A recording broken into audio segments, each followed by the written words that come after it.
ஸ்ரீமத் பாகவதம் 143ஆம் பகுதி. கண்ணனுக்கு வந்த மையல் கடிதம். துவாரகையில் கண்ணனை தேடி வந்தது ஒரு மையல் கடிதம். அதை அனுப்பியிருந்தவள் விதர்ப்ப நாட்டு மன்னனின் ஒரே மகளான தேவி ருக்மிணி. அன்னை மகாலட்சுமியின் அவதாரமாக பூ உலகில் பிறந்திருந்த ருக்மிணி கண்ணனை குறித்து கேள்விப்பட்ட நாளில் இருந்தே அவன் மீது மையல் கொண்டு தவித்தாள்.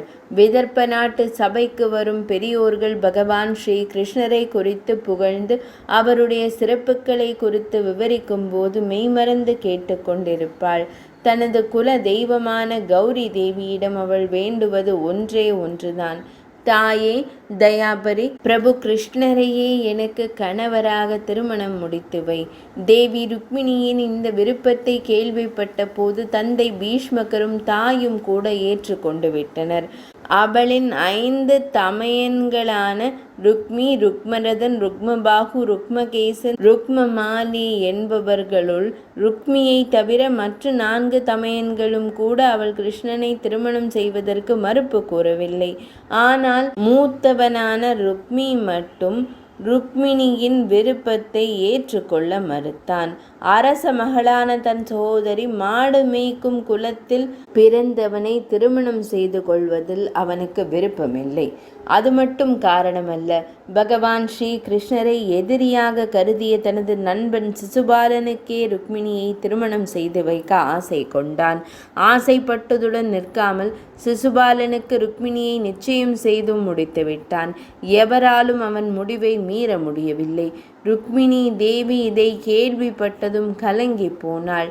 மனதிற்கு பிடிக்காத திருமணத்திலிருந்து தப்பவும் இதயத்திற்கு பிடித்தவனை திருமணம் செய்யவும் என்ன வழி என்று சிந்தித்தாள். தனக்கு நம்பிக்கையான ஓர் அந்தணரிடம் பகவான் ஸ்ரீ கிருஷ்ணரின் மீதான தனது மையலை தெரிவித்து இதை பகவான் ஸ்ரீ கிருஷ்ணரிடம் சென்று தெரிவிக்குமாறும் அவரை விரைந்து நடவடிக்கை எடுக்க கூறும்படியும் வேண்டினாள். அந்த அந்தணர்தான் துவாரகைக்கு வந்து பகவான் ஸ்ரீ கிருஷ்ணர் முன் நின்றிருந்தார்.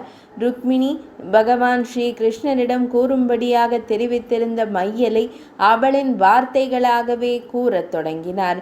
புவன சுந்தரரே, மற்றவர்களின் புகழ் மொழியில் தம் குணாதிசயங்கள் செவிகளால் செவிமடுத்தே மன தவிப்பை போக்கிக் கொண்டவள் நான். தமது திருவுருவத்தை தரிசிப்பதற்கென்றே விழிகளை பெற்ற பாக்கியசாலி நான். நாணம் கடந்து தம்மையே நாடி நிற்கிறது என் மனம். நல்ல குலத்தில் உதித்து நற்குணங்களில் சிறந்து விளங்குகின்ற எந்த இளம்பெண் தான் தங்களை விரும்பாதிருக்க இயலும்? மனதிற்கு இதமானவரே, தாங்களே எனது கணவர் என்று என் இதயத்தில் எழுதிவிட்டேன். என்னை ஆட்கொண்டவரே, என் உயிர் தங்களுக்கே அர்ப்பணம்.